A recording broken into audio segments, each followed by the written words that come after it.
Bonjour, moi c'est Fanny, bio en Hauts-de-France, et nous sommes ici à la ferme des Tilleuls à Gentelles, à proximité d'Amiens.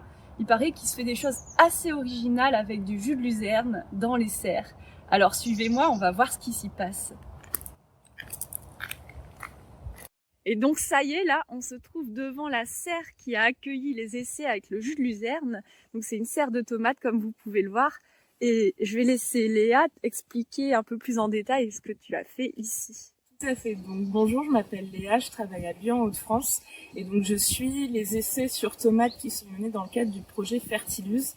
Et donc, c'est quoi le but de ces essais? Et ben, en fait, ça va être de voir s'il y a un impact du jus de luzerne comme biostimulant. Donc ici, dans mon cas, sur les cultures de tomates.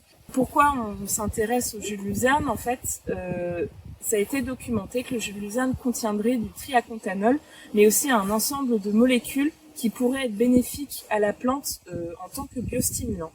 Et donc, dans le cadre de nos essais, l'idée c'est de voir est-ce qu'on peut utiliser le jus de luzerne sur la ferme, sur une culture de tomates, et est-ce qu'il y a un effet bénéfique effectivement de ce jus de luzerne sur nos tomates. Et donc, cet essai, on le mène depuis 3 ans sur le même type de tomates. Et donc cet essai, il consiste en fait à étudier 3 modalités. La première modalité, c'est donc évidemment le jus de luzerne appliqué sur les tomates.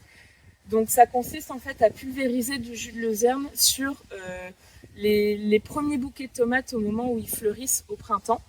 À la même période, on va appliquer sur la deuxième modalité une référence commerciale qui contient du triacontanol. Et enfin, il y aura la troisième modalité, donc qui est la modalité témoin, où cette fois-ci, on ne pulvérise rien du tout.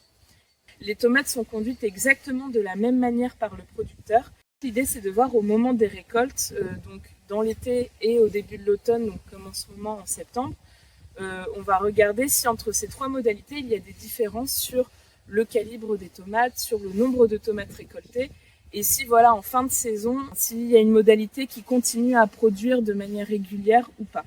On va regarder un peu tout ça sur ces essais.